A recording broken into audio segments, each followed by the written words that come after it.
So if I could, I would thank my parents every day for consummating their relationship at the time they did, so I was able to grow up as a child of the 90s. Well, late 80s and 90s. Matter of fact, there's really no reason why I can't thank them every day. Maybe I'm just a shitty son.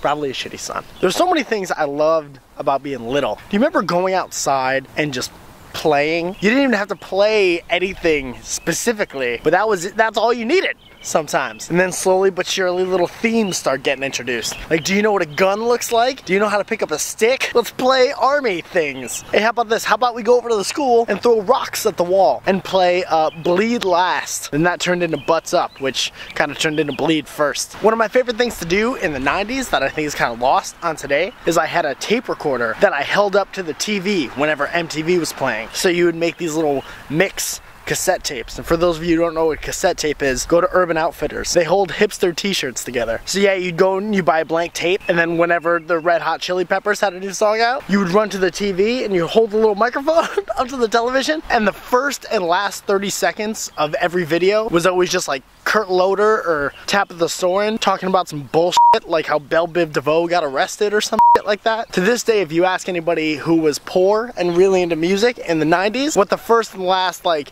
10 seconds of a song sounds like, we have no clue. We have no idea. That's why when you go to bars with us and we start singing songs, we'll all sing the chorus, and the rest of the songs kind of sound like take me to the place I love. I used to get so mad when my mom would come and interrupt my recording session. I have so many tapes that are like my mom yelling at me to get ready for school while Nirvana's Heart-Shaped Box plays in the background. What are you gonna do, Mike? Wear the same sweatpants forever?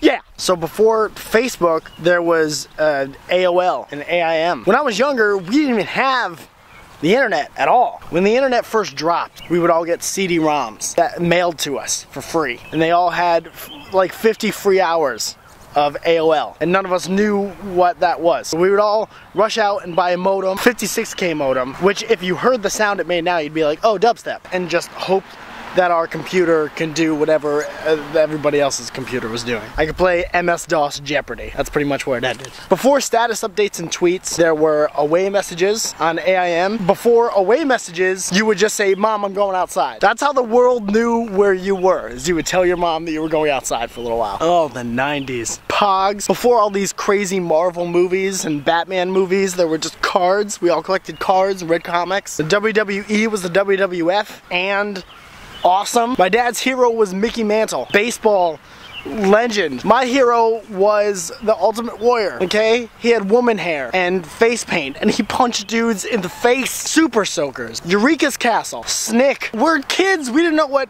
Saturday Night Live was. We had Snick, we had all that. And before all that, we had Roundhouse. Remember Roundhouse? No, you don't, because you're stupid. Roundhouse was so good. It's just a group of kids in a warehouse. What are they doing in a warehouse? Get those kids, it's dangerous. There's tetanus and asbestos. Nope, they're dancing. They'll be fine. Are You Afraid of the Dark? Or as I like to call it, the Nightmare Factory. We had little G.I. Joes that were held together by rubber bands. And if you put their little hands up in the air and you stretched them out, it looked like they were saying, yeah! I remember the first time I ever heard the F word, it was in the movie Beetlejuice. We had the greatest commercials. Honeycomb's big.